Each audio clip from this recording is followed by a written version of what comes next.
Right, we are live. Today, we're going to talk about how to balance and integrate passion versus virality, how to grow a community on YouTube and Twitter, and when it's time to quit and move on by interviewing Aprilynne Alter, the viral NFT girl on YouTube that decided to leave it all behind, her 22,000 subscribers, to pursue her passion of helping new YouTubers make educational content. So, if you're new to the show, welcome to The Inner Creator. We're a podcast dedicated to helping creators learn more about the art, business, and mindset of being a creative entrepreneur. And I'm your host, Peter Su. I'm a former investment banker at Goldman Sachs turned content creator here in San Francisco. And today we have a very special treat for all of you. We have a special guest, Aprilynne Alter. She's a former Wall Street banker turned creator and entrepreneur. Now she teaches experts how to turn their knowledge into successful YouTube channels. When she's not creating content or helping people with their YouTube channels, Aprilynne spends her time journaling, reading fantasy novels, roller skating, and running an entirely homebrewed Dungeons and Dragons campaign.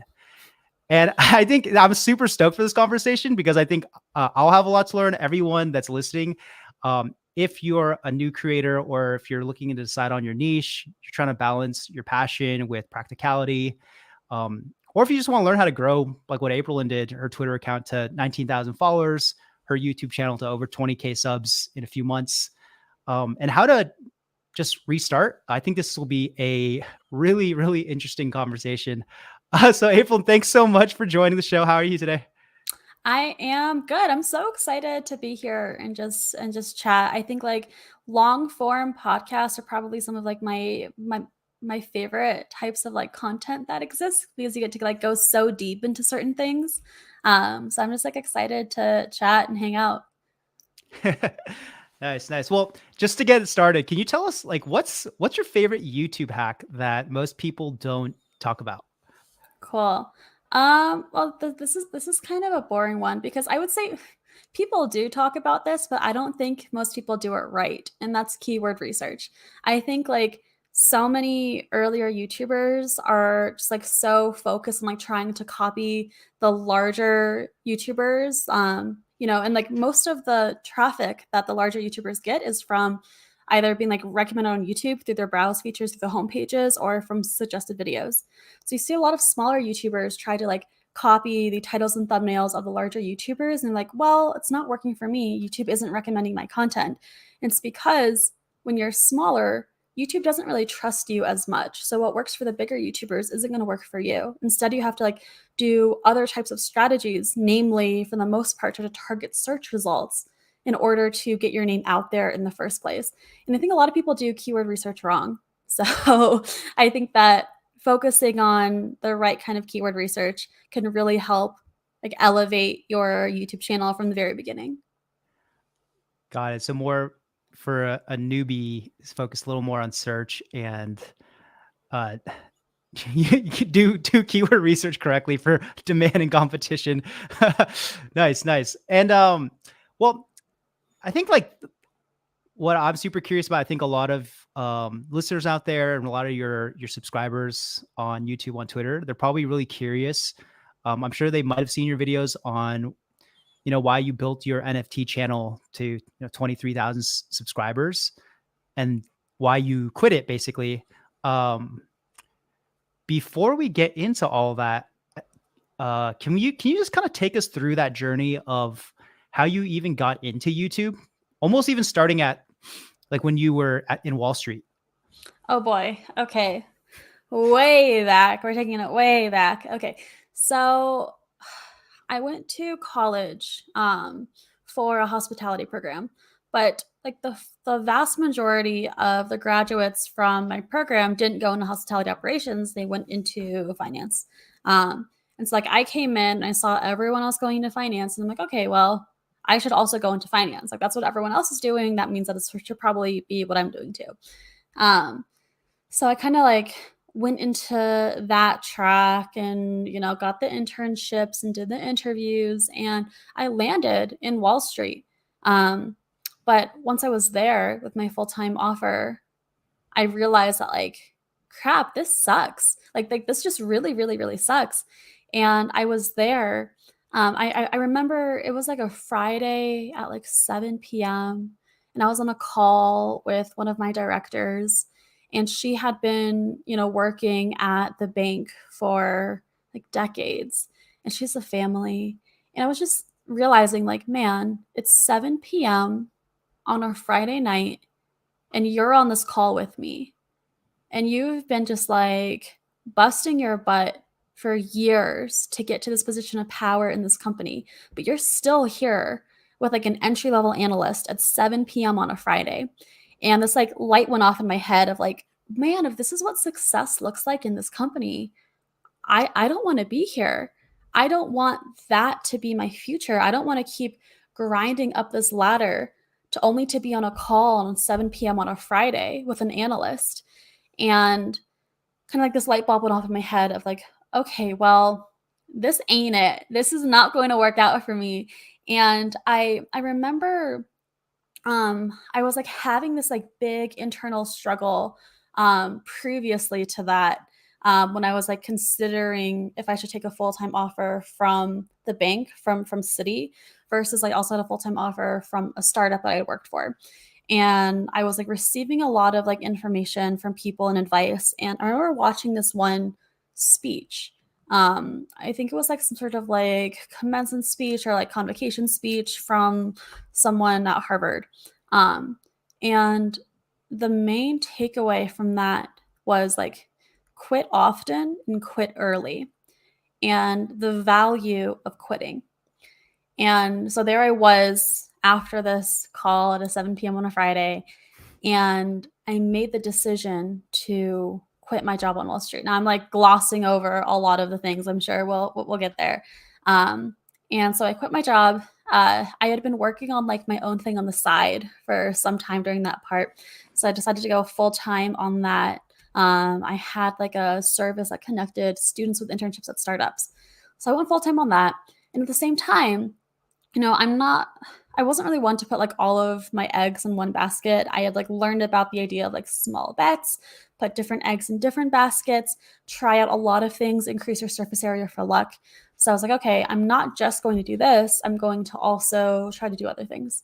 I had a friend who told me, hey, if you want to build startups, the best place to be is on Twitter. You'll meet a lot of other really smart people who are also building startups. So I started a Twitter account, and I started to like grow my audience on Twitter. Meanwhile, I had also listened to a podcast featuring Ali Abdal. And I was like, this whole YouTube thing seems really interesting. I had never considered YouTube before, like in my life. I was not an on-camera person at all. I was not like an in public person at all.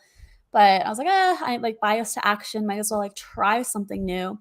And like, best case scenario, it works out. Worst case scenario, it doesn't work out, but at least you learn something to enable you to do like cooler and newer things in the future. So I started a new YouTube channel. I was posting like one video per week for a while. And then eventually one of my videos got picked up.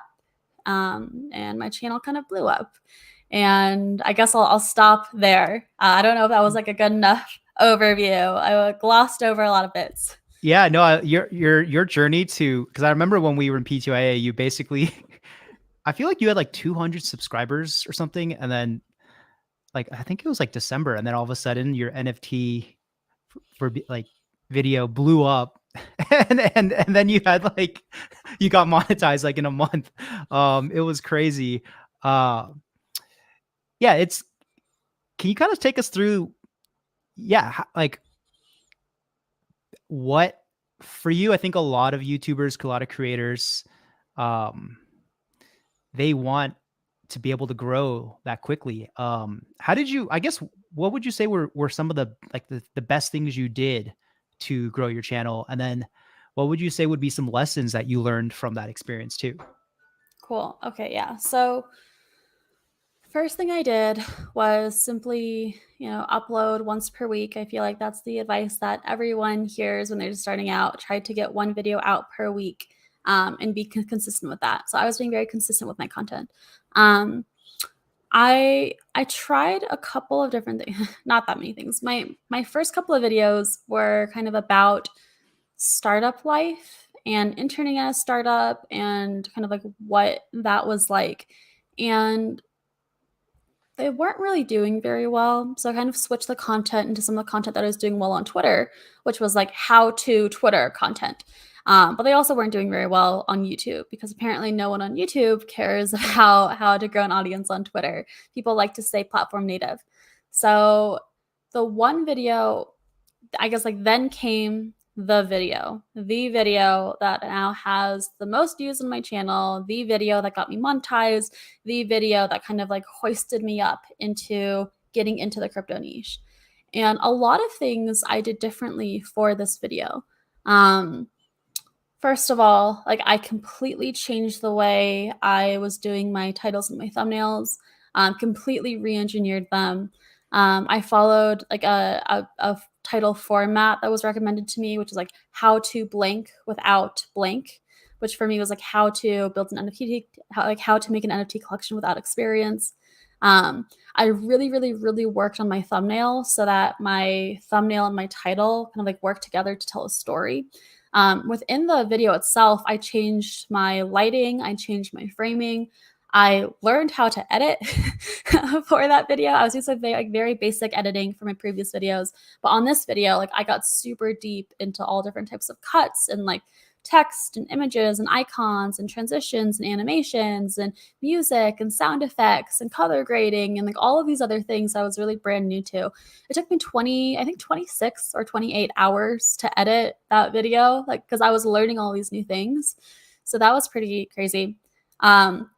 But I think the reasons why this video took off for the most part was for a couple of reasons. One, it was a video within a trend. And so if you think about kind of like late 2021, I think it was at, the NFT, like there was like the rise of NFTs, and so many people were talking about NFTs. And people either loved them or people hated them, but no one could really tell you exactly what they were. And kind of like in the midst of all of this whirlwind of like crypto and NFTs and like what is going on, there wasn't a lot of really good information about NFTs. Most of the YouTube videos about NFTs that existed on YouTube had some sort of like, they were either too technical to understand or they were like promoting something. So there's some sort of like ulterior motive for creating the video because they wanted you to like invest in their NFT. And so I kind of came in with a video, like an educational video about NFTs to help people understand NFTs and help people who are curious about making NFTs, how to make them. But it was very simple. Like I was able to take a lot of the complex terms and put it into terms that like anyone can understand. And I had no ulterior motive. I had nothing that I was promoting myself. So I think like all of these things kind of came within this perfect storm of, okay, I had been consistent on YouTube up until that point. So YouTube kind of trusted me and knew that I was like someone who was legitimate. I wasn't some sort of spammer. I had improved a lot of things for this video. My title and my thumbnail were very good. And my content represented like a very large gap in the current videos that were on YouTube at that time. And so that's kind of some of the main factors that contributed to this one video getting picked up, and just like got a lot of views from that. Got it. So it's like improving your title, thumbnail, having them work together, improving I think your actual video, the editing, and then picking a trending topic where there's like not much content of, it's kind of underserved. So, I mean, that thing now has like 500,000 views, and I think it's like then 630,000 600. now. It's crazy. Yeah. Like, how did you feel when that video just blew up? Like, because I think from the outside looking in, when we were in PTI, I was like, oh my gosh, Aprilynne was like, we're just classmates, and now all of a sudden she's like this NFT star. Like, yeah, I'm curious, like how it felt for you internally. Yeah. Okay. So like the first reaction was like I was ecstatic, right? I was like, man, like my video was getting picked up. Like I got like my channel got freaking monetized. Like that was insane. And like I had heard of like blowing up on YouTube happening to other people. It was like, it's actually happening to me. Like this is crazy. How is this happening? So at first I was like very excited, very happy, like, ah, yes, this is it. I'm going to be rich and successful. I did it. Um, but then after that, uh, I just kind of came to like, there was this crisis going on, which was that I like NFTs were not my niche. And so I had like all of these people coming into my channel who were just so interested about NFTs. And they were saying things like, thank you so much for this video. This is the best NFT video on the internet. And like amazing feedback. Um, and I was like, oh man. So I have like these thousands of people coming into my channel who are all following me because they're interested in NFTs.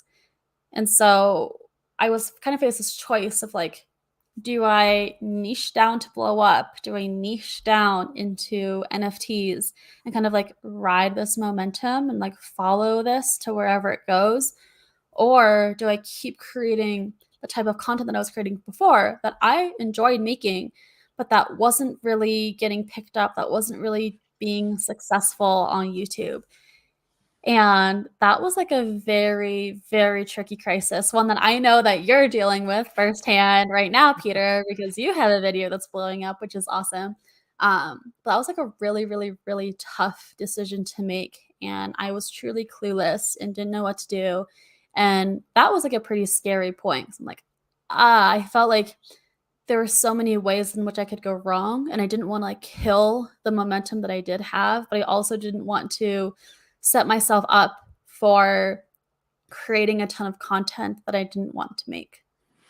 That Yeah, was and I pretty love how tricky. you kind of bring that misalignment up between what you really wanted and what was doing really well, what like the audience really wanted, and what um, kind of all the external expectations. Like, how did how did you ultimately balance that or realign? Because you were, you had you're getting featured on like Business Insider, The Verge. You were in a documentary.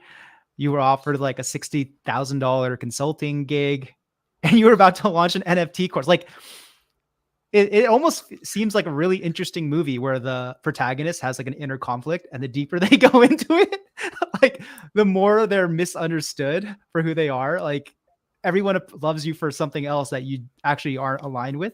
Like, I definitely have felt that in my career, and even now, like, how yeah, how did you ultimately manage through all that? I didn't.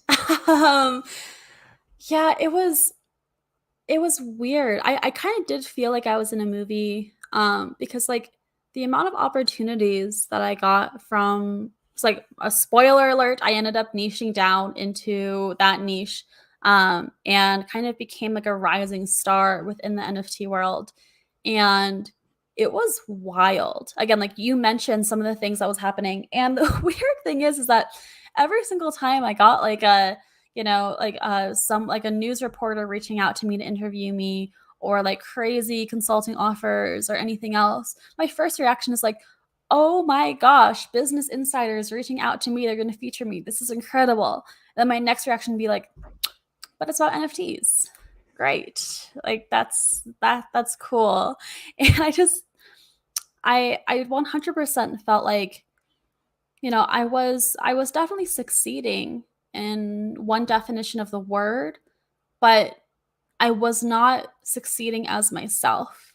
It's like I had kind of stepped into this like other persona, and that persona was succeeding. That persona was doing well, but that persona wasn't me. And as this kind of continued for, around 6 months, I just started to feel like my energy levels plummeted. Like I could barely bring myself to make more videos, to do more research into the crypto field, to talk to anybody NFT related. And it was just like it completely drained me. And I felt like I had lost myself. And I felt, like at my lowest low, I felt enslaved by my audience and by this niche and by this industry. And like I needed to break out, but I couldn't break out because if I wasn't the NFT girl, then who was I? It was like a really, really, really hard place to be in. And just hearing your story, I was reflecting on this because I'm making like a pros and cons of banking video. And when I was writing the script, I was like, oh, like if I break success into external success and internal success, I think when I was like back at Goldman, I think I would give myself a 9 out of 10 externally, right? Like there was the prestige, there was the money, but internally I'd give myself probably like a two or three.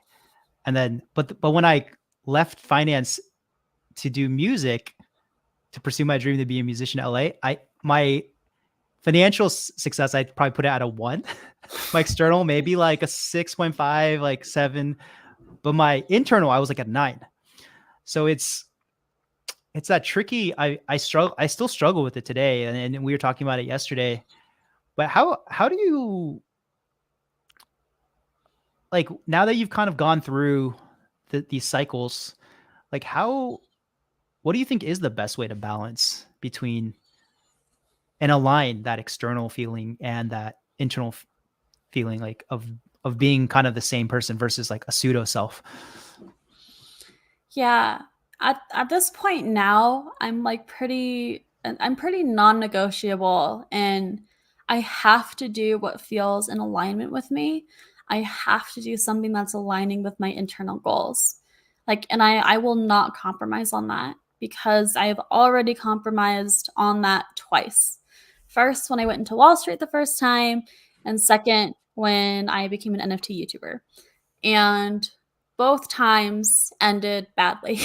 So at this point, and I've talked with my therapist a lot about this, because like she has seen me go through these cycles, and we talk about this a lot, and like me continuing to do what feels like it is in alignment with me, because ultimately, and I truly believe that if if you have someone who is capable and smart, if they put all of their efforts into something that is truly in alignment with them, like they will get there. They will succeed. It might not be overnight.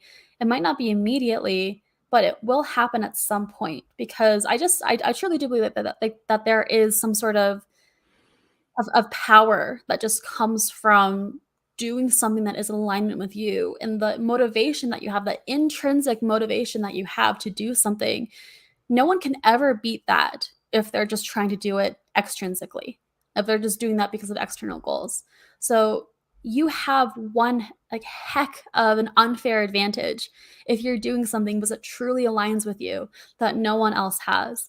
And like again, I that's just what I believe in, and that's what I'm going to follow. And on one hand, it's like, oh, that sounds great. On the other hand, it's like, but you have to pay rent. So it's like, okay, yes, it's difficult. Now it's like I'm lucky enough to still have a little bit of runway. Still, I've been making some more money since leaving the NFT world, enough to like get me on this new track as I'm starting over, and hopefully see me through at least monetizing on YouTube to get me to that next step. I am taking a risk, and I guess everyone does have different risk tolerances there. I probably have a bit of a higher risk tolerance than most. But also I'm just like, man, like we're young. Like it's cheesy, but you only live once. We only have so many years of having the kind of like energy and opportunity, maybe like lack of commitment now than we do later. Like for me, like, hey, like I don't have a mortgage, I don't have kids, I don't have anything that's necessarily like tying me down to any one space, financially.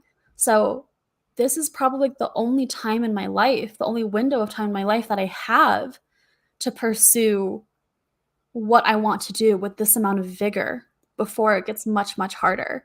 And I don't want to waste it.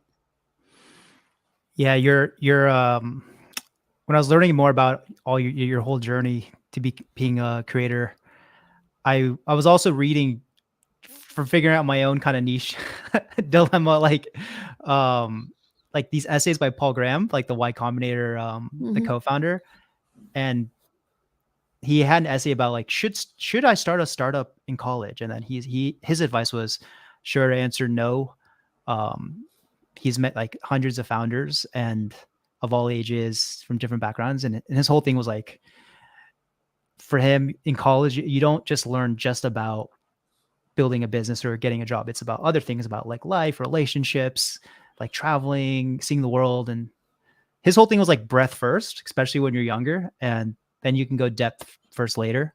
So I was reading that while like researching, like learning about your. I was like, wow, Aprilynne is like, yeah, it's kind of crazy. You're like like a living example of what Steve Jobs talked about, like being the dot connector. Like you just follow your intuition. You're not settling. Like that Stanford speech. Whenever I have a hard life decision, I go back and watch that, and yeah, sometimes I get emotional watching that speech, and it's just so cool to see that you've been doing that, and now the dots are starting to connect. Like your Twitter banners led to starting an NFT. You know, like who leaves Wall Street to create Twitter banners as a freelancer, and then you started an NFT because you're curious about it, and then your channel blew up, went viral, and now you know so much about YouTube, and now you're helping like people create YouTube channels. It's like now that I'm like looking at, I'm like, oh wow, the dots make sense. But I can only imagine like when you were at these dots and you can't see what's going forward, like it must have been really uncertain. Like how did you feel at those points where you had uncertainty looking forward and you were taking these leaps? And like how did you, like it seems like you have a lot, like you're really brave, like you're able to leave behind things that are stable and go into the unknown. Like what helped you to keep doing that? Yeah, I really appreciate you saying all of that. I'm gonna click this to refocus myself. My camera keeps unfocusing because all these wild hand gestures. Um, yeah, it's and like I agree with you. Looking back, I'm like, oh yeah, this came from that, which came from that, which came from that, which came from that. Oh, it all makes sense. Which feels a lot more cohesive than what it feels like in the moment. And I'm just like, I don't know what I'm doing. I kind of mentioned earlier the notion of like bias to action. And that was a piece of advice that was given to me from like an old mentor of mine. He worked at the startup that I used to intern for. And at one point we were having a conversation and he mentioned like the concept of bias to action. And that just like it really, really, really resonated with me. I'm like, okay, yeah, like it made sense. And I guess like one thing that helped me kind of get into the right mindset around trying new things is my own definition of failure. And for me, like the opposite of success is not failure. The opposite of success is stagnation. Like I don't ever want to be stagnant and sad. Like that for me that is like the worst thing ever is if I am sad and I'm stagnant and there's like no way for me to get out of that like feeling of being unsatisfied and sad in life. I'm like, okay, well, if I keep trying new things, I never really fail unless I stop. Like the only time I really fail is if I stop and become sad and don't move forward anymore. Um, and again, like I do have like a higher risk tolerance than most, so I think that has helped. But also just again, like just the mindset of like just keep going, just keep growing. As long as I'm doing something, I am learning from that. And that enables me to do like the next thing, and then the next thing after that, and the next thing after that. And then 3 years from now, I look back and I'm like, yeah, I did that. I'm where I want to be now because of all of those little things that I did up until this point. Um, I don't know if that's a great answer, but that's kind of how I view things. Yeah, bias towards action, keep learning, keep adapting, Yeah. keep going, don't stagnate. Yeah, well, it's I think one thing that's been challenging for me, and I think a lot of creators, a lot of our creator friends, is balancing or integrating doing it for what doing what the doing it for the audience and also doing it for ourselves. Um, I know in my experience, like when I moved to LA and was pursuing being a singer songwriter, I wanted to make music that I was proud of, that I loved. Um, but I wasn't really thinking about the audience that much. And then so when I released my album, it some people were buying it and were into it, but I think in my mind I was hoping I'd be like like a rock star, like Weezer or Prince or the Beach Boys, people like some of my musical heroes. But I think in some cases, like as an artist, I felt I was I was expressing myself, but I was hoping that it would connect with people, but I wasn't actually actively thinking about the audience. Mhm. And now with YouTube, I'm trying to learn from that and have a little more of a balance, like kind of finding like product market fit, basically. Um, like, do you have any advice on how to balance doing it for the audience and also yourself? Because sometimes, like, they're not always the same. Yeah. And like, I guess I have the benefit of coming from like a startup background as well, where like, okay, like, you can't, it's not enough to just like build a product and they will come, right? It's like you have to, like, the product has to be good. The product has to be good for other people. You have to have people who want your product if you ever want to go anywhere. So I think when I first started my YouTube channel, I guess not as much when I first started it, but definitely so now the second time around as I'm starting it all over again. Um, I definitely think about like who is like my audience and what do they want. And I actually go through this like these like 7 questions that I answer before every single video of mine. And these questions are, and I kind of adapted this from Ali Abdal when he used to have that as part of like his Notion template, which was for every single video I answer the questions: who is the character? What do they want? Why can't they get what they want? What are the stakes? Like, what happens if they can't get what they want? Who or what helps them? How do they get what they want? And how are they transformed by this experience? And every single time I go to sit down to script out a new long form video, I answer those 7 questions. And it helps like really frame my videos because I can be really excited about a topic because I like the topic. And then I take that topic and I sit down and answer those questions to make sure that I can frame the video and package it in a way that is definitely valuable to the character, to my viewer, because it answers, like, it helps them get what they want. Um, so I think it, like, you can definitely have both. I think people tend to run into problems when their topic of interest is too far removed away from what their audience wants. That's when you start to get like very conflicting, like, they want this, but I want this. But I think that if you're intentional enough about it, there are ways to kind of like do both, if that makes sense. Yeah, if you can kind of find that overlap. So like that that whole Venn diagram, right? Like that's I feel like that's so hard sometimes, finding what's like awesome for the audience and also exciting for us as creators.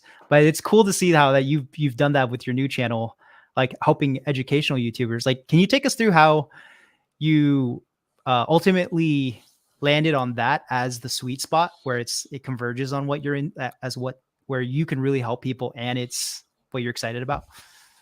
Yeah, I was like, man, the like in limbo time between me shutting down my old channel to me starting my new channel, a lot happened and nothing happened during that period of time. But one thing that happened was like another existential crisis of mine, which was like, okay, what the heck do I want to do with my life? And I was like, I'm a big person. I'm a big list lover. I like making lists to help me kind of like figure stuff out if I'm ever in a tough place. And so I started making lists of like, what do I like to do? What am I good at? What do other people think that I'm good at? And all of these other things. And I realized, okay, like I like making YouTube videos. I really do. I just love the entire process of it. and I'm good at making YouTube videos. My videos that I create are like definitely far above average. My issue was that I didn't know what I wanted to make YouTube videos about, which is weird because I feel like there are a lot of people who are like, oh yeah, I know what I know what I would have a channel about. I just don't know how to do YouTube, and I have the opposite problem. Like I know how to do YouTube, I just don't know what I want to make my channel about. And I knew that I wanted to be very intentional about it because I had experienced what happened last time if you're not intentional, and kind of like the risks there. And I also knew that, hey, like if you're able to like set yourself up that has like in a gap in the market, you're able to set your channel up for success from the very beginning, in a way that is not nearly as like possible or feasible if you're just making random videos when you start out. So then I got to thinking some more. I made some more lists, and I kind of like I guess I developed this like niche selection framework of mine, which is like first I wrote down a list of like all the topics that I was like interested, knowledgeable, or passionate about.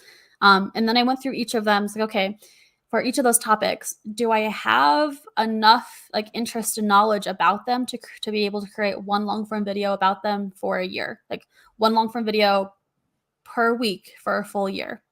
If not, I'd cross them off the list. After that, I think about, okay, do I have some sort of unique advantage in this topic that can really set me apart? If no, I cross off the list. And finally, I would look for, okay, what are the existing channels in this niche on YouTube? Are there any gaps in the type of content that they're creating? And does that gap align with my unique advantage? And so that's eventually kind of how I got into this, which was I liked making YouTube videos. I was good at making YouTube videos. And one, I guess, like compliment that I have received from a good number of people was that they really liked how I could take a complex topic and convey it simply, right? Like I can like just distill a really complex information into a type of story that anyone could understand and resonate with. And I'm like, okay, well, that's cool. That's awesome that I can do this. I didn't even realize that I could do this until other people told me. So make sure you tell your friends compliments whenever you can.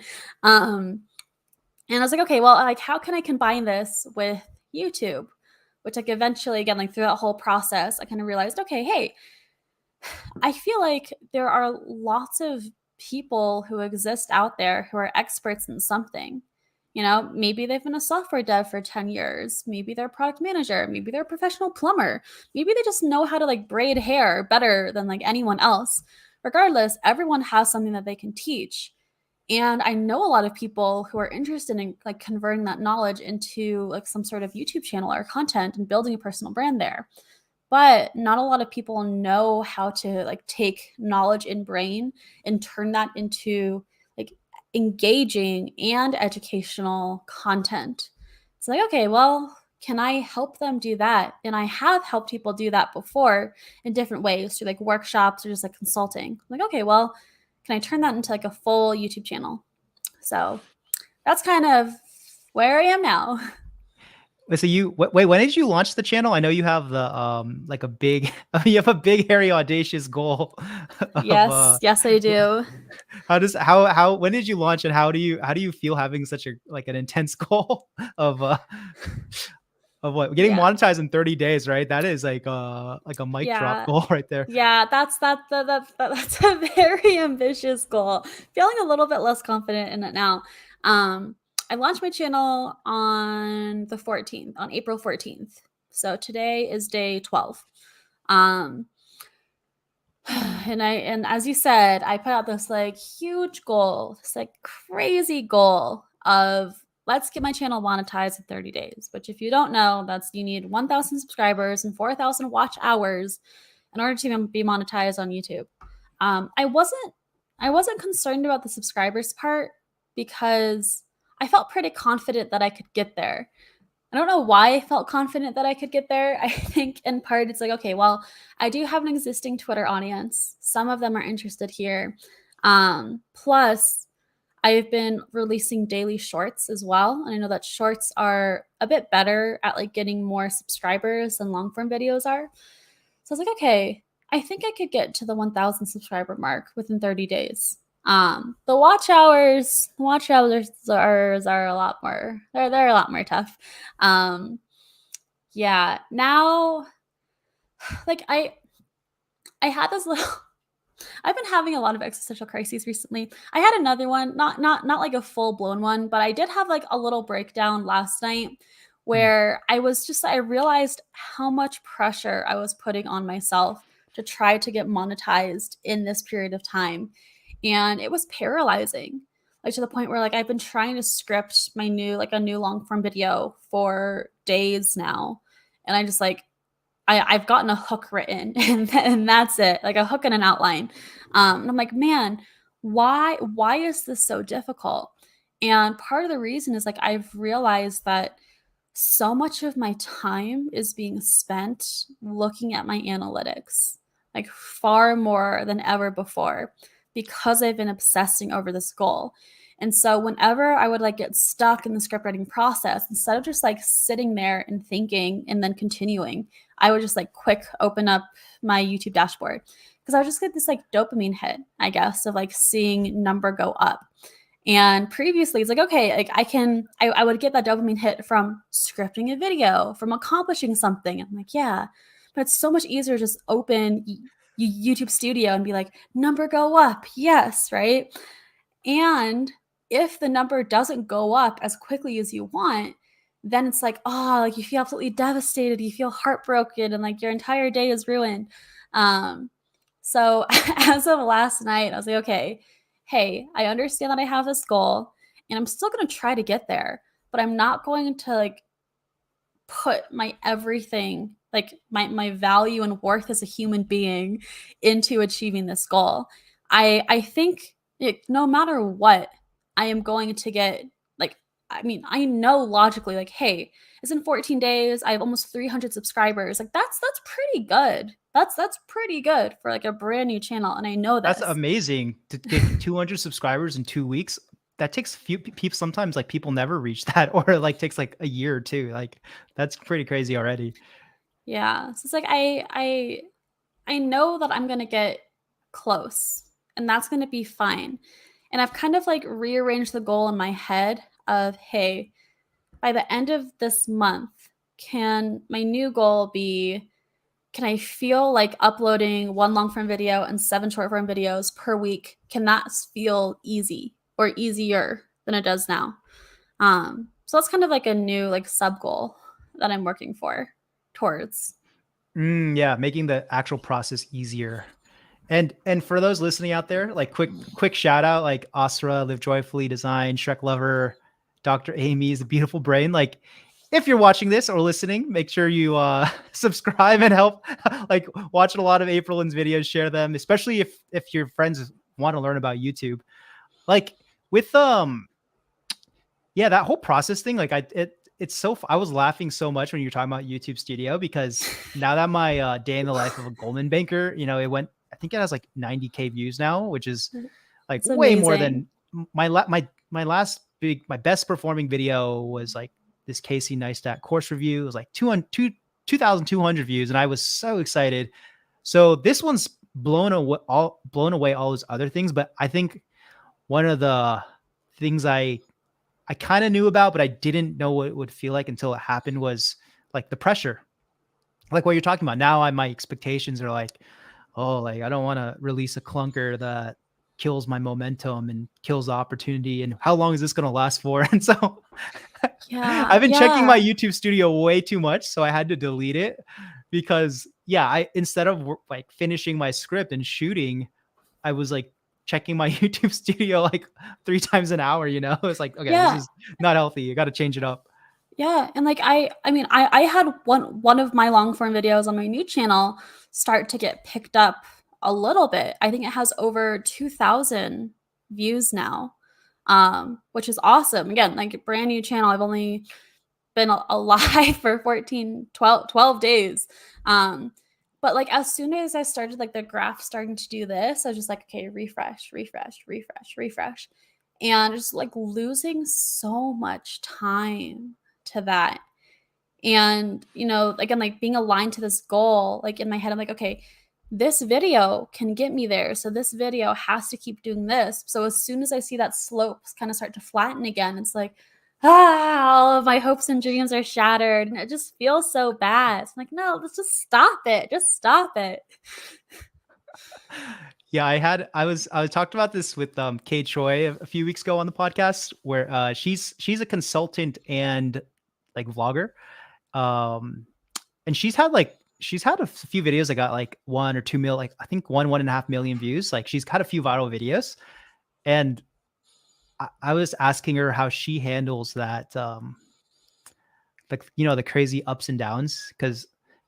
And her advice was like, yeah, I think it's tough for any human being to kind of get like so much happening at once and then it's stopping all of a sudden. Like, so for her, like what helped me was like, I was like, oh yeah, like don't she never she tries never to get lost in the numbers, and she just keeps focusing on what's fun for her. And like Yeah. when I look at her channel, it was super inspiring because she's made videos for like 7 years, and you can tell she's just having fun, and she's not like putting on all this crazy pressure that I know I've done to myself. Like it's happening to me this week. I'm supposed to put out this pros and cons video, and I'm like procrastinating because yeah, all the expectations are but slowly like kind of letting those slide off it feels good. Yeah. Yeah. And like, I think like a big thing is just like being able to get excited about the next video that you make is huge. Like I have a goal now for some of my new videos, because I work with an editor, and the same editor that I worked for with my last channel. And but like in our process for a couple of videos, like in his notes, because he works in a team, he was like, this is a really cool video concept and we can do it this way. And like, he's excited about it. And I'm like, okay, I want to make like more cool videos that he also thinks is like cool enough to like write a note that says, this is really cool. Because I just think the entire process is just better when you're excited. And this again, like goes way back to the beginning when we're talking about alignment. It's like, if you're not excited about what you're doing, then eventually the meh turns into dread. And once you're in this feeling of dread, it's so hard to break out of that and find excitement again, which is why like maintaining excitement for as long as you can, and hopefully doing so forever, being consistently excited, again, it's just like a super OP, a super overpowered when it comes to content creation, and I believe like being successful in content creation. Yeah, I was just watching I'm on the Creator Now community, and Mm-hmm. Yes Theory Thomas he's going over how to pick ideas. And the first slide was like the worst thing that can ever, it was this quote from MKBHD. It's like, the worst thing that can ever happen to you is if you make a viral video that you don't want to make again. And I literally saw that like today, right? Like Oh my after we talked yesterday gosh. and right before us, I was like, oh man.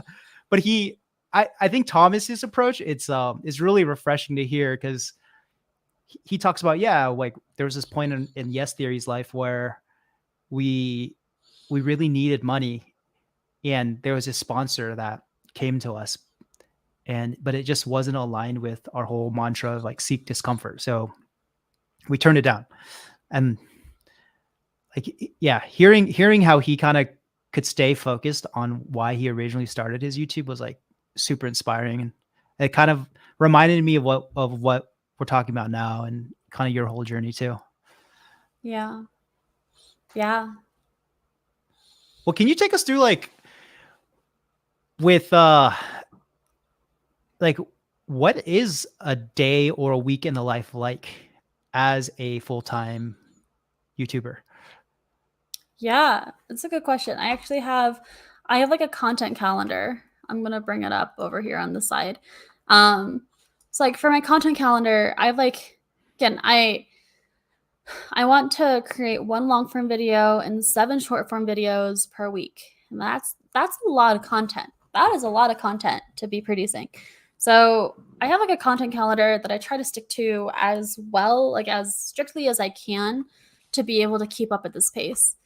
And so for me, like on Monday is when like I ideate my long form video, I prep my long form video. For me, prep means doing the keyword research for it, figuring out my title, drawing some inspiration for my thumbnail, and answering those like those 7 questions that I mentioned earlier. Then I'll ideate my 7 shorts, just like come up with like, okay, like what are some topics of shorts? Then I'll script my 7 shorts. And that is Monday. And then on Tuesday, I'll start scripting my long form video. On Wednesday, I'll finish scripting my long form video. I will annotate it for my editor, which is like going back through the script and like mentioning things that I want to happen, that I want my editor to execute. And then I'll film all of my short form videos. On Thursday, I'll edit all of my short form videos, because I do edit all of my short form videos myself. On Friday, I'll film my long form video, and send that to my editor. And then I'll also try to like write a Twitter thread as well and get that scheduled. And then the weekends are for like catching up on the work from the week, because I rarely ever follow that exact structure. So just to like catch up. So at the very least, at the end of the week, I would have done all of the work to have produced 1 long form video and 7 short form videos. And That yeah. that is crazy that you can do long form and 7 shorts in 1 week. Well, you said so when you're on that Friday where you're editing, are you actually editing the A cut, or you mean you're kind of like just giving the script to your editor and then you like Mm. have them kind So of take it from there? yeah, so I edit all of my short form videos.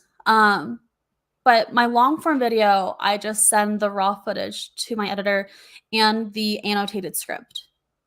And any like B-roll that I have to film, or any other like assets or screen recordings or anything, I'll send that to them as well. Oh, so because I noticed like with your videos, they look so good, right? Your screen presence, just like the structure, it's so clean, the hooks, and then the animations, like like how much of it is that like your editor kind of doing their thing versus you being like, okay, here I want this to pop and have this kind of bubble as sound effect, and here I want this to be like a slide in and like. Yeah, I think it's a mixture. Like my editor is awesome. They're also very expensive. Like they recently, like I think last month, they doubled their prices. And so it was a really big decision for me to be like, do I go and find a different editor, one that I can afford, or do I stick with this one because they're just so good? And so far, I'm sticking with them. We'll see how long my bank account can hold on for. But like, I feel like I work really well with my editor, because when I go into a video, often I do have a vision for like, hey, I want this to go here. I want this to go here. Not for the entire thing, but for like some of like the main things. As I script it, I think in my head, this is what I want this section to look like, or I want an animation to go here. Some like some I have a new video coming out, and I have like a full vision for the hook. Like, okay, I want this to happen. So I do give pretty detailed annotations, and my editor knows how to follow them, which is so awesome, because like they know me, and they know how to do the rest of the video so that it fits really, really, really well. It's like they take cues from the comments that I do give, and then they also extend that like through to the rest of the video to make it all seem like very cohesive. And like sometimes they'll just like do things, and I'll get like back the frame.io, and I'll be watching it, and I'm just like gasping because of how good something is. So I don't want to take the credit, because my editors are awesome. And I do believe that a large part of it just comes from like how well we're able to communicate and how well they're able to understand me, when it comes to like what I want in certain places. So yeah, How long did it they're take to great. kind of get that chemistry? Because I've trialed a few editors, and my shorts editor, we've gone to a good place where I don't even have to give comments. And it's like I know it's going to be what I want. But I've struggled with having that chemistry with like a long video. So I'm curious how long that took you. It took a while. I think I got to like to like a good midpoint around video like 3 in my old channel with them, which is like, okay, like this is pretty good. It's not like exactly perfect or wow in any way, but it's pretty good. And I also like changed my style a lot since then, right? And then now with my new channel, like there are only 5 long form videos that are live right now, but I've a 6th one's already done. A 7th one is almost completely edited, and an 8th one is also already filmed, and I'm working on the 9th one. So I'm like very like far ahead. And I'm like for like I think like the 6th video from them this time around is starting to get to like, this is exactly what I wanted. This is everything and more. So it did take some time, even after working with them before with this new channel shift and other things as well. And I guess like since they raised their prices, I also had like a higher expectation of quality as well. So things that I were fine with before is like, nah, this won't fly Yep. now. If I'm paying you this much money, this needs to be perfect. But we're now getting to a point like around video 6 is like when we've settled into like, this is good. Wow. So like 6 videos on the new channel. How many on the NFT channel? Was it like a lot or just not? Like no, it was only 3 in like the old channel to get to a point where like this is pretty good, and they also like improved with every video too. So yeah. That's inspiring to know that it is possible to find a great collaboration. And like, well, are you even notating? Like, you're like, okay, zoom cut here, and then do you basically give like specific music and B-roll, and then that's like the first draft, or do you kind of iterate? Yeah, because that's something I've been struggling with too. Is like how to get to minimize revisions just so it saves everybody time, but it's kind of hard. For zoom cuts, like I have nothing to do with the zoom cuts. So the way my editing team is framed is like one guy does like the A cut and like the zoom cuts, I think, and then the other guy comes in with like the visuals, and animations and other stuff. So when I get, and like how they do it is the main guy Joey, he'll do the A cut, then he'll send it to Nick, the other guy, and then Joey will review it again after Nick, and then Joey will show that version to me, and that is the V1 that I see. And that V1 is, again, like it looks pretty good already, and then I'll have like maybe like 10 comments that I'll add to that, and then I'll come in with a V2, and the V2 is like near perfect. There might be like 1 or 2 things that I catch, and then we're good. Whoa.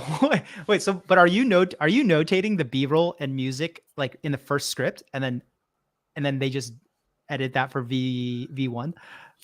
Yeah, so yeah, so like I'll if I film my own B-roll, which I do sometimes, I will like note that in my script, like, okay, use B-roll 1, use B-roll 2, use B-roll 3.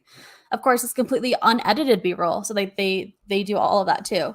Um, I have I don't give them music, which is it's taken us some time to get to the point where like we're good on music, because they'll do things and I'll be like, I don't like it, and then they'll try something else and it gets better, but I still don't like it. We're finally getting to a point now where I'm like, okay, we're starting to get the vibes with me, but music is so hard. Um, yeah, but like I basically just give them all of like the raw materials, right? Like the script, the B-roll, the pictures, and then I'll put again like notes of if I had like an idea of like, hey, I want some sort of cool custom title screen for each of these things that relate Mm. to the concept of editing in some way. And then they'll do that. Or sometimes I'll like draw inspiration from like other people's videos, and I'm like, okay, when I do this, I want it to look like second 42 in this other video from Ali Abdal, right? And so like they'll be able to take things like that. Um, and yeah, that's overall what the process looks like. Wow. Yeah, thanks for sharing that because your videos just look so good, and it's super cool to hear that you have this system that like allows you to pump out really high quality videos without like spending 26 hours like because Yeah. I've definitely been there. Well, how long does it take you to like write and shoot? Is that usually like I know you mentioned that you do it on certain days, but like how long does it actually take generally? Like, Yeah. Script writing is the longest. Filming is by far the shortest. Like I can film really easily because I already have this like studio thing set up. My camera's already set up. All I have to do is just like turn on my lights, turn on my camera, put my script up, and then I can start filming. Like I think filming like a 15-minute video might take me like an hour and a half to 2 hours start to finish. Um, More or less depending on how in the zone I am at that point. Um, Scripting, on the other hand, that takes me a long time, a long time. Um, Maybe like 10 hours to script I'm not a surprised because single your video. videos are like super sharp. Like, Yeah, I mean, I have a video that I filmed last week that I'm super excited to release. It won't come out for a few weeks, but it's about the neuroscience of YouTube, like the science behind how to make good YouTube videos. And I like get super deep into like the neuroscience of attention and the psychology of persuasion and like so many other concepts.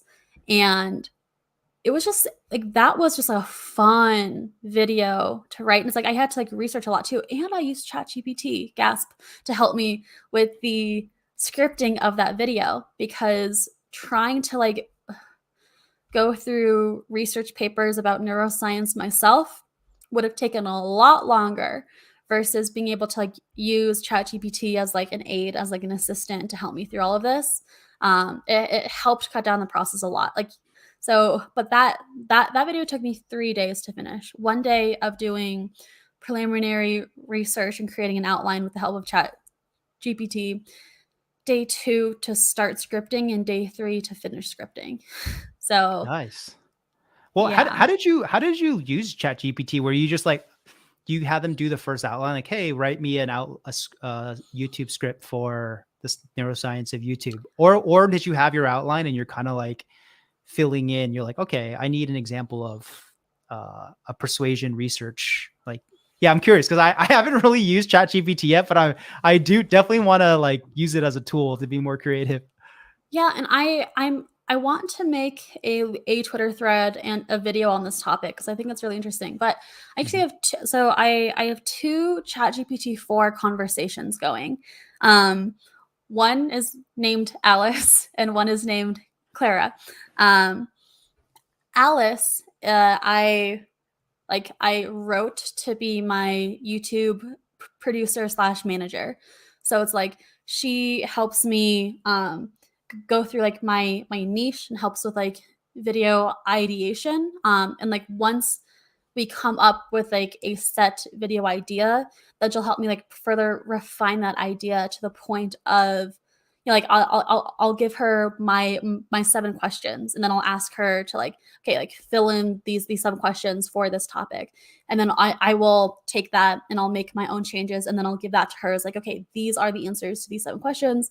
From that and this video topic, can you create an outline? And so then she creates an outline based on the video topic, based on like who the character is and what they want and what the transformation they need to receive is and all of that. Then I make some tweaks and then I take that outline and give it to Clara, who I have written to be my writer. And then with Clara, I go step by step over like each part of the outline. So first, let's work on the hook. And I'll give her examples of my previous hooks that I've written so that she gets a sense of like what my voice is. And then like, okay, after that, let's move on to section 1, which she knows from the outline that I worked on with Alice. So it's like the whole thing. How come they need to be two personas? Is it because you're training them differently? That's my thought. It's like I want like the conversation with Alice to be more so like focused in on the ideation and like the direction of the channel versus Clara, it's more so just on writing, like just on script writing only. Um, so like the information that I give them, that I feed them to like learn is a little bit different. That is so cool. Because I've definitely wanted to explore, like, yeah, it's like, oh man, coming up with better titles, coming up with better scripts. Like, I love how you've personified each of them, and you have like an AI team. I do. Okay, and that was the goal because like I was doing some journaling the other day and about like who what I wanted 2026 Aprilynne to look like and what I wanted her life to look like. And a lot of the goals related to my YouTube channel. Which like involved like I wanted to have like a small team around me to help support the YouTube channel. And like based off of like everything that I wanted from my 2026 self, I thought, okay, what are some like behaviors or things that I can do right now that can help me get there that are close enough? It's like, okay, obviously I can't afford to hire out a full team, but I do have my editor and I can like start to like treat him a little bit differently and work with him in a different way. Maybe show him analytics and other things and have try to schedule more calls with him to see if we can like become closer. And chat GPT exists. Like, can I like replace some of who I want to be, like who I want to work with later on, but turn them into AI for the time being? Oh, this is like next level boss moves right here. Your AI team. Yeah, my I really want to make a video about this, but my concern is I don't want an AI video to blow up.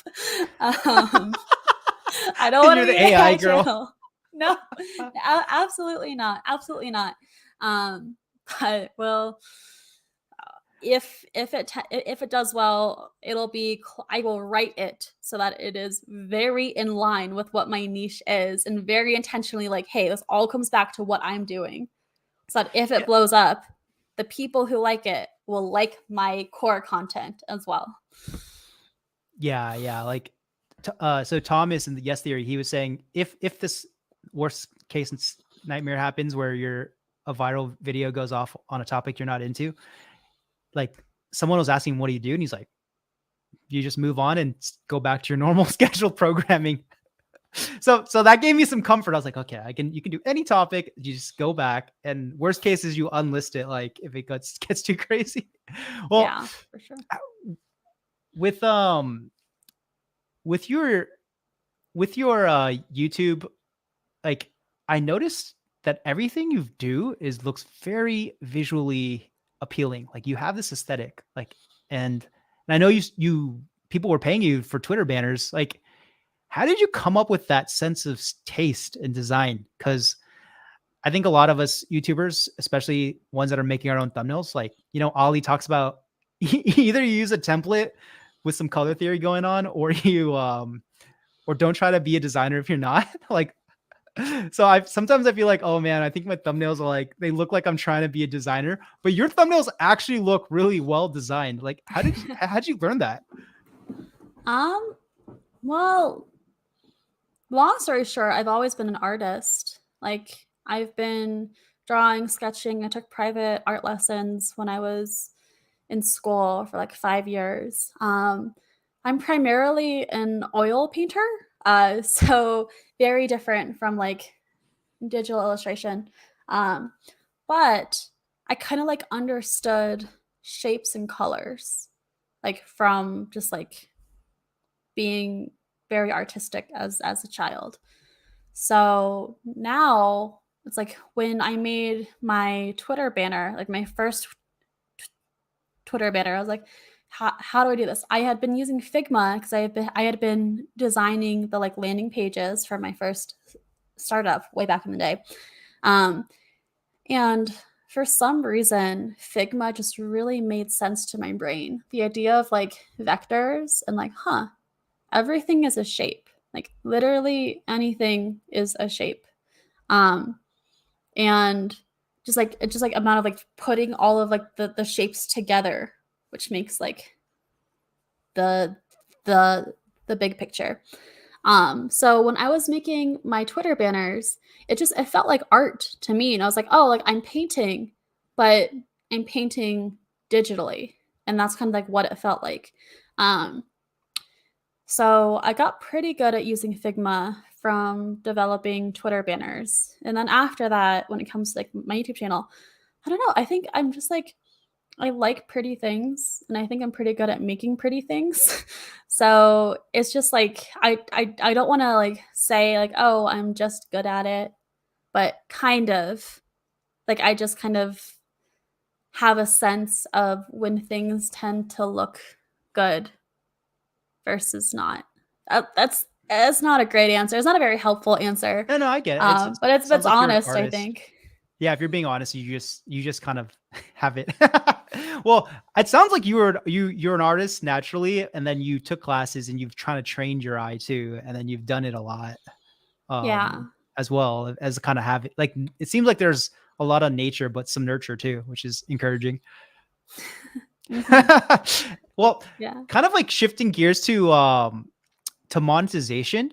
Like, do you have any advice for new creators on how to think about monetization broadly?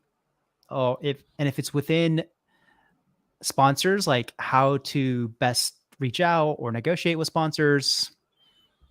Yeah. Okay. So there are a couple of ways to monetize a YouTube channel. The one that most people are familiar with is your YouTube AdSense, right? And that's basically, and you have to reach the monetization threshold on YouTube in order to get monetized on YouTube, in which you take approximately 55% of the ad revenue that YouTube makes off of your videos.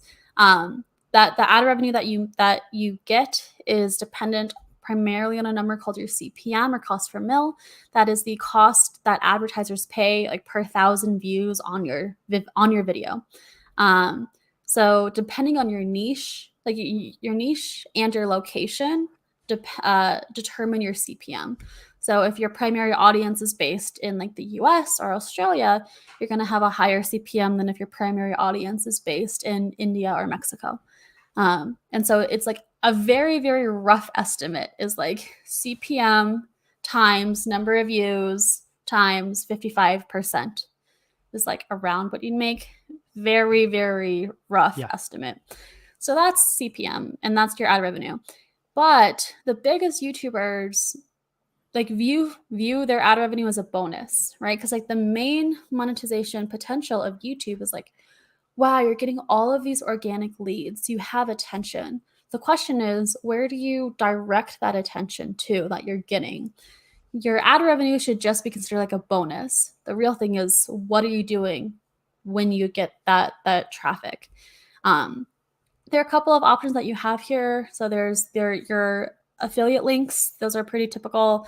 You can work with a company and be like, hey, can I have like an affiliate link? So every time someone buys something from my affiliate link, I get 15%, 20%, 30%, whatever. Those can do really well. I've heard of that doing really well. I've never done that very well, but there is a lot of potential there. Another option is sponsorships. Now, sponsorships can be really, really, really tricky because one, I would say be careful of taking sponsorships too early. In fact, like I've even received the advice to not even think about sponsorships until you have 100,000 subscribers. Wow. Now, I did not follow that advice. In my old channel, my NFT channel, I was able to make crazy money off of sponsorships because there's just so much money in the NFT space and everyone just wanted to push everything. So I Mhm. was able to make a lot there, even as a small YouTuber.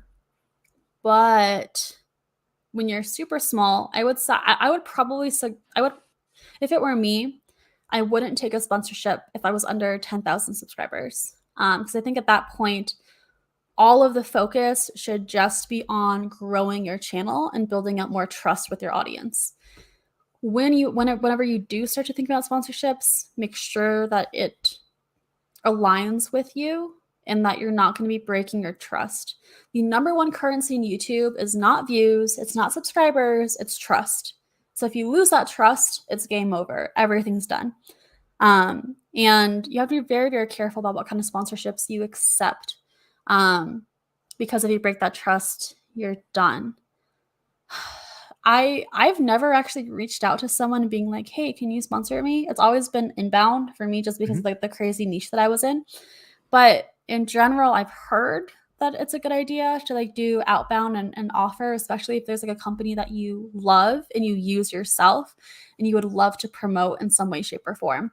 When I did sponsorships too, I always merged it into a way that made sense with my videos. So, if there's like an NFT collection that was sponsoring me, I wouldn't just have like a segment of like, this is an ad read for crypto kitties, right? It would just be, oh, this is one really interesting thing that they do with their collection that's a concept. And I relate the concept as like an example in the overall video about a topic related to that. So I would like ingrain it into my video really, really well so that it doesn't even feel like an ad. It doesn't feel out of Yeah. whack. It feels much more ingrained. Yeah, sponsorships are just tough, man. It's tough to get paid what you're worth, and it's tough to not feel like you're a sellout when you're doing that. So then the other option for the traffic is make your own products, make your own personal products, and like direct people there. Make your own stuff. And there's like a lot of options that you have there. There are physical products, anything from like merch, like hats and t-shirts, to like notebooks or keyboards or something else related to your niche. There are digital downloads. Like if you are a cooking channel, could you create a digital cookbook and like sell that potentially? There are like full courses that you can make. That's the route that I went as well. There's like a lot of other options there. So Yeah. monetization. Yeah, yeah. I was listening to the Q&A today with P2A actually about sponsorships, and yeah, it's always good to just hear that reminder. Just make sure it's aligned. It's helpful for your audience. It's helpful for the brand, and it's something you can stand behind. Like what you're saying with the trust factor. And that's cool. Like you're talking about courses, because I know you just launched your course and you've made like $10,000 already. Like, can you kind of like any advice on how to just launch a course that people actually will sign up for? Because I know a lot of creators, it's tough to actually not just make the course, but get people to be interested, excited. Yeah, any advice there? And I guess at what point would you say it makes sense to launch a course, like in terms of size of audience and things like that? Yeah. Okay. I'll answer the first question first, which is like, how can you launch a course that people are actually interested in? I got a little bit lucky in that the course started because someone paid me money to build the course, which is the best way anything can ever start. But that was because I had been doing like a guest workshop in someone else's community for a while. And that guest workshop was on the topic of getting started on YouTube. Eventually, he asked me, "Hey, can I pay you $5,000 to pre-purchase a license for my community to have access to that course forever? But then it's also yours to be able to sell and do whatever you want with it." I was like, yeah, sounds great. Some like a way in which people can replicate this without having this whole relationship going on is, can you do like small doses of your content? Can you maybe do small workshops for your content? Maybe start with small free workshops and then go into like small paid workshops. And if no one comes to your paid workshops, maybe they don't view the value as valuable enough for that. I would also say that it's like you need to like be able to talk to your audience and see what they want. And if you don't have an audience, where can you find an audience? A like see if you can talk to people who are interested in the topic of what you want to teach and what are they interested in. I've seen people do like a complete like free beta. So they build a course and they say, hey, I'll let 10, 15, 20 people take this course for free, but in return, you have to give me feedback on this course. And then they're able to like take that and iterate a lot on that until they like launch the course for real. When they're doing that, they already have a ton of testimonials from all of their beta users. That's worked out pretty well for a lot of people that I know. Something that also helped for me a lot, I have to sneeze. Bless you. See, is I implemented a tiered pricing. So like the first 15 seats that were sold in my course went for $99 each. The next 15 after that were for $129. The next 15 after that were at $159, and it kept increasing from there. So it did kind of create this idea of scarcity, which is awesome when it comes to like marketing anything, because then for anyone, for any particular person at any particular time, it's always the best time to buy because the price is only going to go up from there. And then people feel rewarded and good about themselves. If they got in early and now the price is like much higher than what they paid for, and they're like, yeah, I won, right? So that also helped with me get like the first sales like that.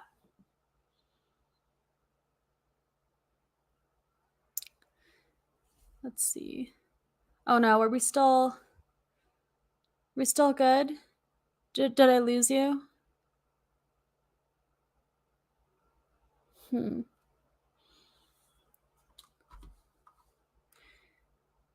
Peter, if you can hear me, give me a sign.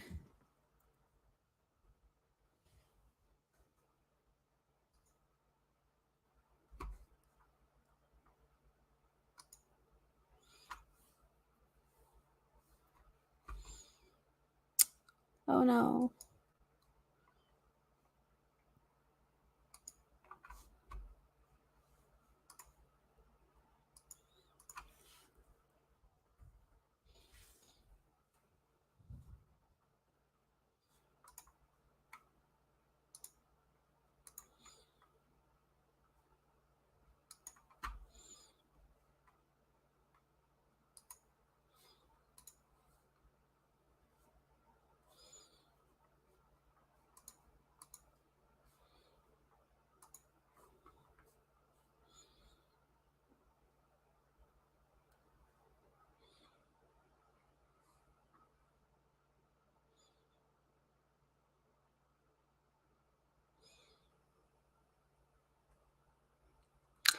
Hey, so it looks like we lost Peter, but if anyone is here in chat, I just opened you up.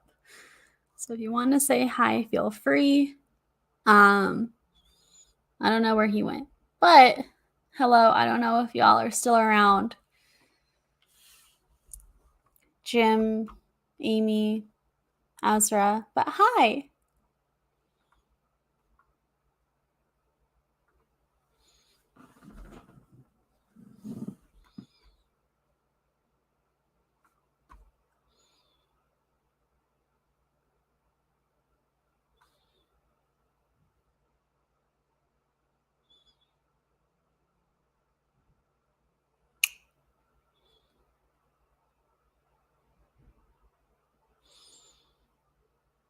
Oh, hey, Jim.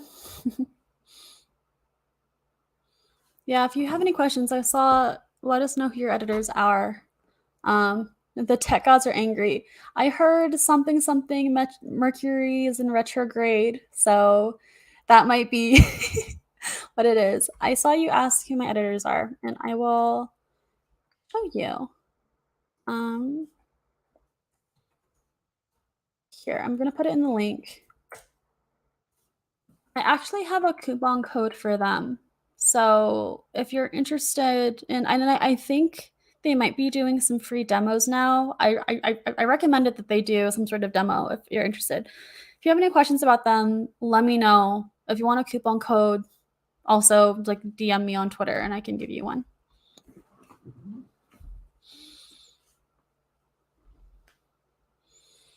And woo, PTYA. How's life with you?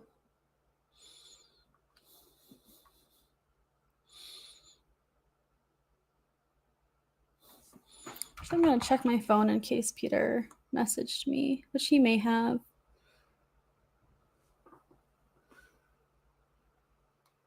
He said that his Wi-Fi connection died. He's going to restart his router and then edit, repost this, and stitch the two streams together after. Coupon code would be great. If life is good, just finished a consulting project. Awesome. What are you consulting about?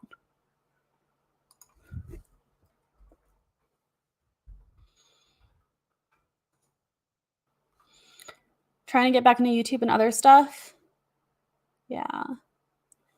That's it's hard, you know, trying to get back into YouTube after taking like a long break is super, super, super hard to just like get the momentum back up going. But as soon as you like start making the first couple of videos, the next ones will come easier and easier and easier. But you just sorry. I I know the stream is like delayed from when I see things, but I'm laughing at your I do bank fraud. Stopping fraud that is. It's just so funny.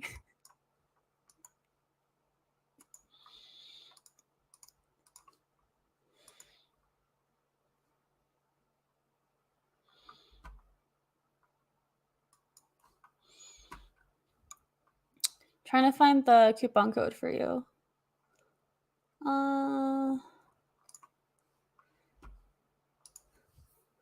Yeah, they gave me a code to share with all of like my own students in my own course. But I can still use it for other people. Let me find it. Okay.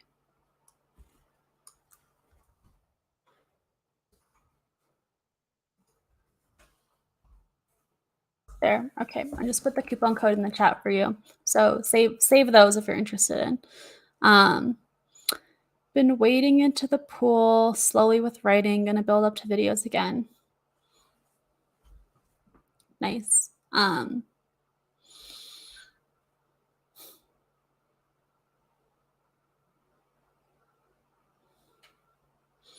Yeah.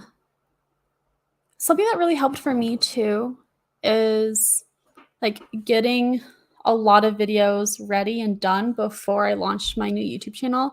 I think like having like a specific launch date helped a lot because then I could like start to build up like a bank of videos for that. And then by the time I launch, now I'm like 3 or 4 videos ahead, both with like 3 or 4 long form videos and like a whole bunch of short form videos as well. So that's like now that I have all those videos up, I feel a lot better about doing more content and making more content because I know like, oh, I'm ahead and I get to stay ahead. Also, I think I heard Peter, you're Yeah, back. I'm back, and I'm really glad you're a pro streamer. Sorry about that, everybody. My connection died, but we are back. All right, April, where did we? Okay, so we were talking about. Um, oh yeah, monetization. Well, I guess just picking up off of that, like, so I recently got monetized, and this is probably a question people like new monetized channels have. Like, how many mid rolls do you usually put in? I don't really touch the mid rolls. Honestly, it's like whatever YouTube puts in automatically, I'm like, cool, done. I mean, I try to keep all of my videos at least 8 minutes long or longer, so that I do have at least one mid roll ad in the middle. Besides that, whatever the default is, I'm good. Which maybe I shouldn't be doing, but I don't really optimize for that very much. Got it. And like just kind of going to another touching on one of your other superpowers, like I think it's really interesting to see how you've grown your Twitter like to 19,000 followers, and then because of that you're able to launch your YouTube for beginners course, and you're able to get all these pre-sales. Like, so you've built a community of people that are like, you guys have similar interests, like you've built a lot of trust and been able to help a lot of people through Twitter. Like, I guess, do you have, what would be like, I guess 3-ish pieces of advice you would give to someone that wants to grow a Twitter following? Yeah. Okay, man. I have to like go back into my Twitter days and thinking about what I did there. Now, honestly, subscribe to Twitter Blue. It sucks, but it's kind of necessary if you want to grow an audience on Twitter. Two, really, really, really, really work on your bio in like your profile. Your profile matters a lot more on Twitter than it does on YouTube. Because if you think about like the flow of like how a new person is going to like find you on Twitter, they're never going to find your tweets organically, like pretty much ever.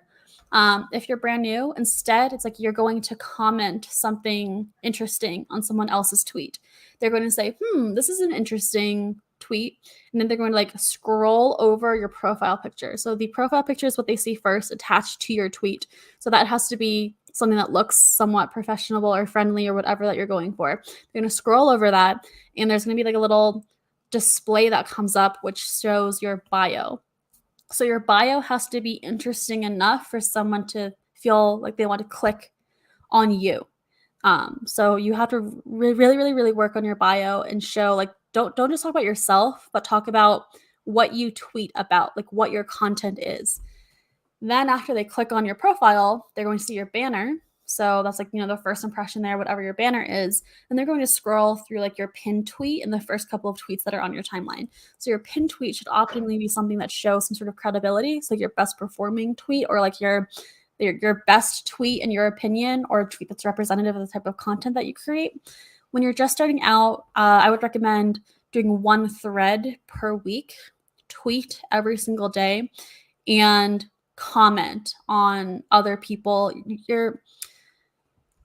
What worked for me wasn't commenting on like the people who had like 50,000 or 100,000 followers on Twitter, but I was really looking for the people who had like 2,000 to 3,000 followers on Twitter. So I would follow them within like a similar niche, because their own community is going to be a lot smaller. So the people who are commenting and seeing their tweets are going to be more likely to be open to making more connections and meeting new people and making more friends and following more people. So you start to become like an active community member, and some people in your niche with like the 2,000 to 3,000 follower mark, whilst also creating your own content. Then that's kind of like how you can get from 0 to probably like your first 500 to 700 followers. And then after that, focus much more on your own content and also commenting more, but perhaps like moving up from the 2,000 to 3,000 to maybe like 5,000 to 6,000 people. And then you'll start to get like your first 1,000 followers. And once you've gotten your first 1,000 followers, then the rest of them are easier. Wow. Twitter masterclass right there. And are you hashtagging every time, or No, don't use hashtags on Twitter. Hashtags on Twitter don't work. Hashtags on Twitter, because like people aren't searching for hashtags on Twitter. They don't find things that way. There are Twitter topics, but Twitter topics, if you show up on Twitter topics, it's not because you had a hashtag, it's because like the words that you actually said in your tweet. So you don't ever need to use hashtags. Hashtags just look like kind of spammy and scammy on Twitter. So don't use hashtags. well, see, because I've been tweeting about like creator tips, or like I'll summarize something I learned from Film Booth or a Q&A with like Dom Ely or something. But I feel like it's not really like, how do tweets get discovered? Is it you just have to drop a fire tweet that's like mind blowing, or it's like you just have to be consistent and somehow it'll get picked up by the. So the way that tweets get blown up is the more people who interact with your tweet, the more people who see the tweet. Let's say you tweet something and I like your tweet. Likes are a bad example. Let's say I comment on your tweet, right? Then now all of my followers on their homepages are going to see Aprilynne commented and then see my comment to your tweet. So now all of my followers are seeing your tweet. Those are more impressions. Now, if they also engage with your tweet from that, they like or they comment or they retweet, then all of their followers are going to see that as well. Very simplified, not all of them. Got it. All of my followers don't even see my tweets, like my own tweets. But that's kind of how it gets picked up. So the banger tweets, the ones that picked up, are the ones that most of the people are engaging with. You have a very high engagement rate on that tweet, and therefore it's being shown to more and more and more people.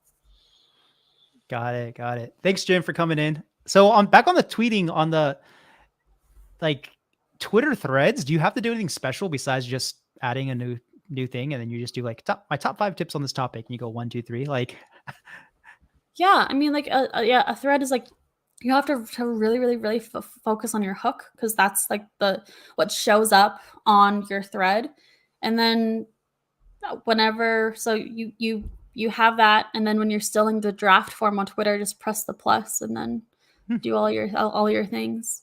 hmm, And then what usually shows up on people's homepages is the first tweet and like the last 2 tweets in a thread. So make sure uh, those 3 are good. You have to like got click it. into it to see all the other ones. Got it. Thanks for that. Yeah, Ollie always talks about getting on Twitter, and I've been on it like here and there, but it'd be nice to. It is a kind of a nice way to just shoot out a helpful thought without having to make like a 10-minute video. So Yeah, that's the tough thing is that you really, really, really need to be consistent on Twitter. Like they ding you if you miss even like a day. So if you want to grow on Twitter, you need to be tweeting every day. oh my god. Oh, okay. Okay. Got it. And then so just kind of like zooming back out to YouTube, like you talked about like if you could go back, like what helped you blow up was you're consistent, you had really catchy titles, thumbnails, like really good editing. You were talking about a trending topic like NFTs. Like, is there anything else, like any other advice you would give to a new YouTuber starting out today? Like, what would be any other top advice? Yeah, I can say something that I did for my own channel this time around that I was very intentional with that you may have not heard of before is I launched my channel with 4 long form videos already up. And I did that to help my watch hours because my thought process is, hey, if I launch my YouTube channel and someone finds one of my videos, I don't want them to just watch that one video and stop. I want them to watch that one video and then have the opportunity to go on a binge and watch a number of YouTube videos. And that helps get my watch hours up. So if you're trying to get monetized, do whatever you can to create binge-worthy content. So like at the end of every, I just sneeze again. Bless you. Okay. So at the end of every one of your videos, create like a smooth CTA, like a smooth transition into a call to action to watch another one of your videos because you want to like take the viewer on like a journey through all of your videos and watch all of them.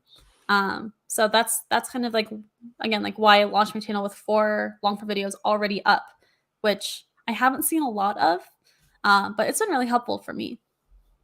Yeah, getting that session time up. I noticed that with my trio of investment banking videos, like the people that watch the day in the life video, like the end card rate, clicking to my golden resume, and then the end card to my like the cross promotion is pretty crazy. I was like, wow, I guess this is what happens when you have a really like high demand and niche and it all connects. Like, Mm-hmm. So okay, so getting the session time up, and would there be like 1 or 2 things you wouldn't do or you would avoid doing as a new YouTuber?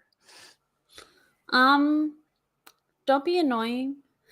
Like the in whilst in Twitter, you 100% need to be commenting on other people in your niche, like and commenting like value added things to them. That's not the case on YouTube. So it's like you don't need to go and find other people who are small in your niche and start commenting on all of your videos, on all of their videos in order to get views on your videos. It's a lot better just to put all of your focus and energy into your own videos. Now, if you want to engage with other people in your same niche because you want to make friends and maybe like collaborate in the future, totally.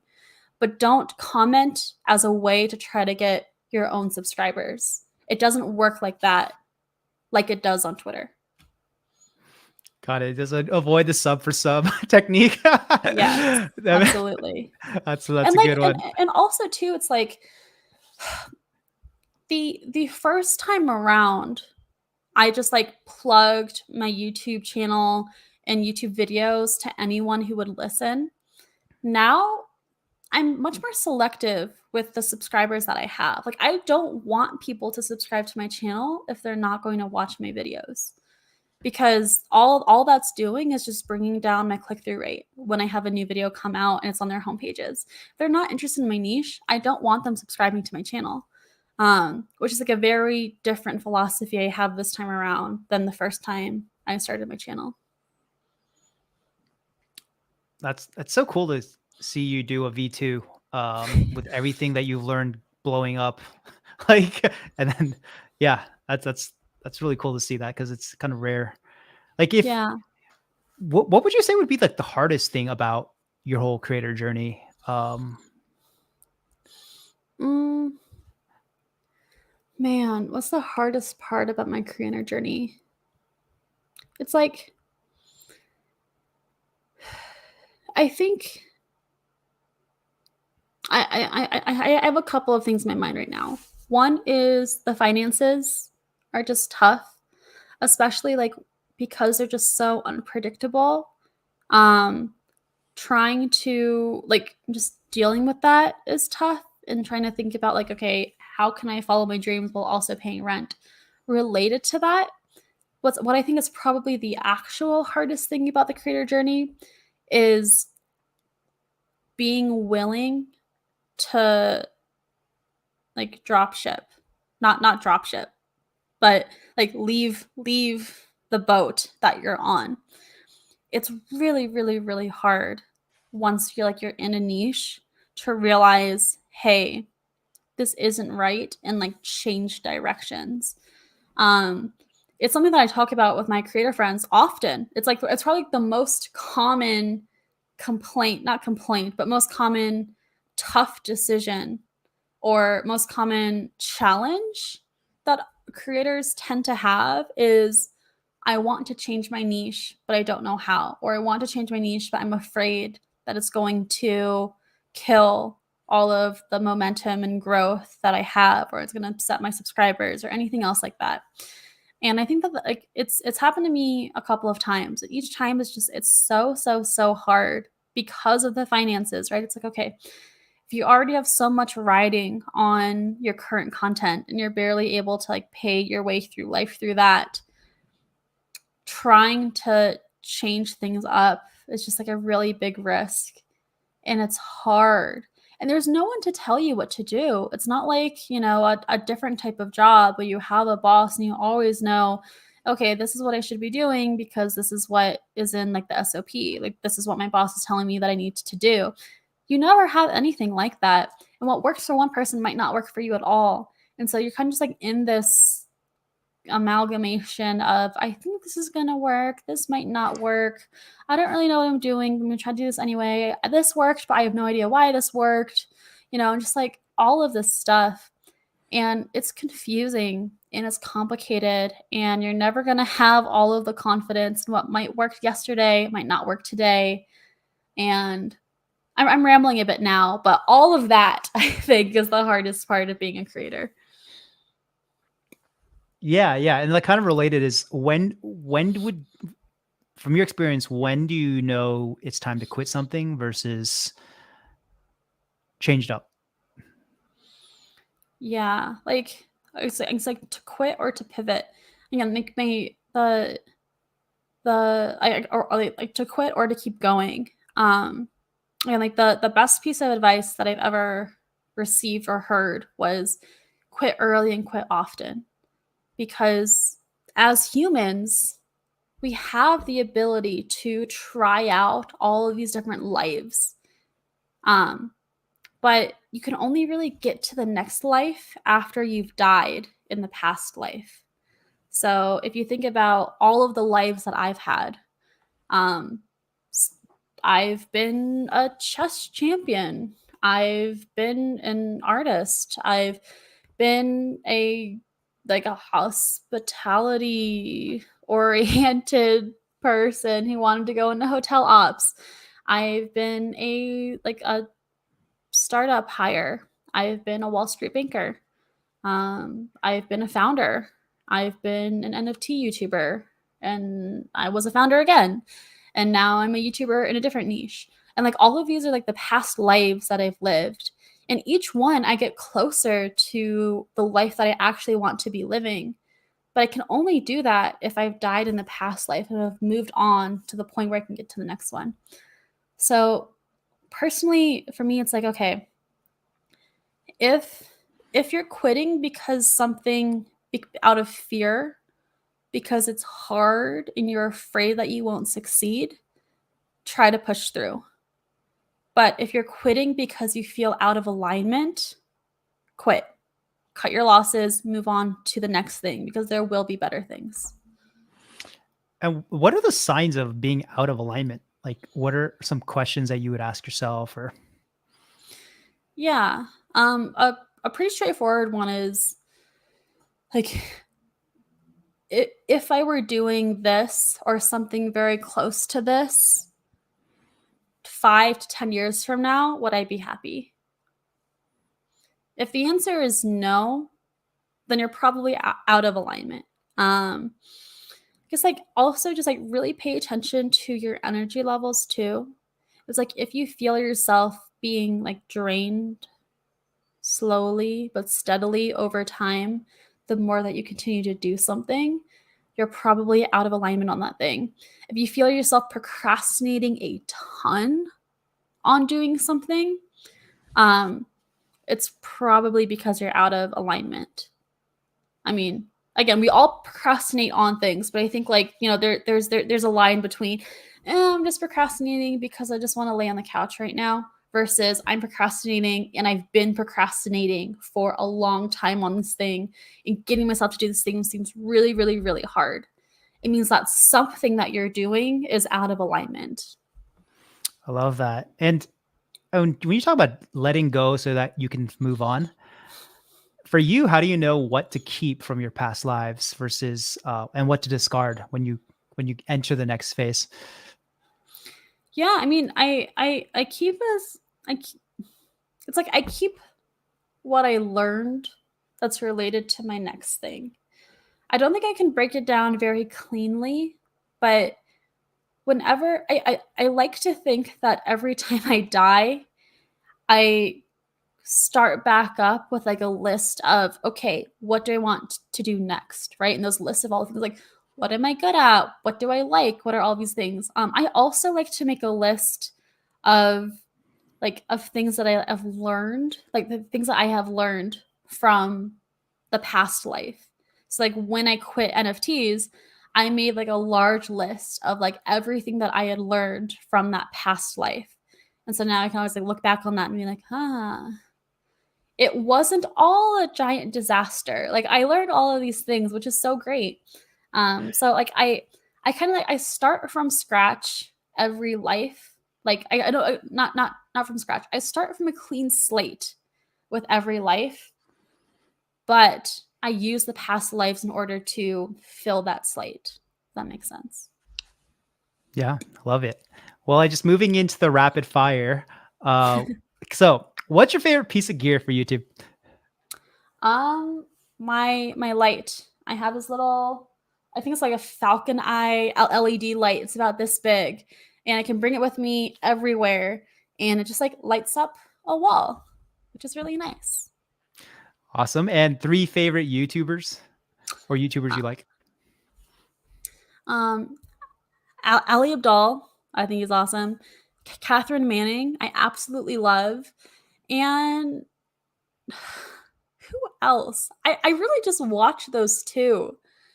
Randomly, I'm gonna say Disguised Toast. He's a streamer, but I loved his Among Us streams that he turned into YouTube videos. So those are my 3 most watched YouTubers. I like it. Favorite book you've read in the last year? Let me look. I mean, I read the Stormlight Archives from Brandon Sanderson last year, and I absolutely loved them. Nice. Favorite podcast? I don't listen to a lot of podcasts. Probably the Indie Hacker podcast from Cortland Allen. Nice. And favorite course that you've taken in the last year? In the last year? Or 2. I'm not gonna say in the last year, but PTYA is my favorite course. Done.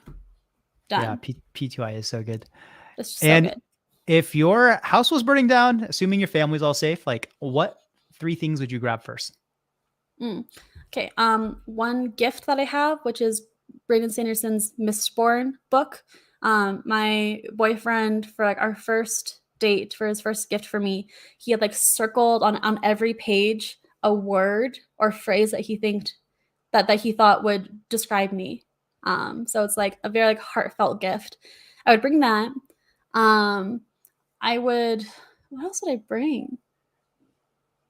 I'm like looking around, seeing what else would I bring.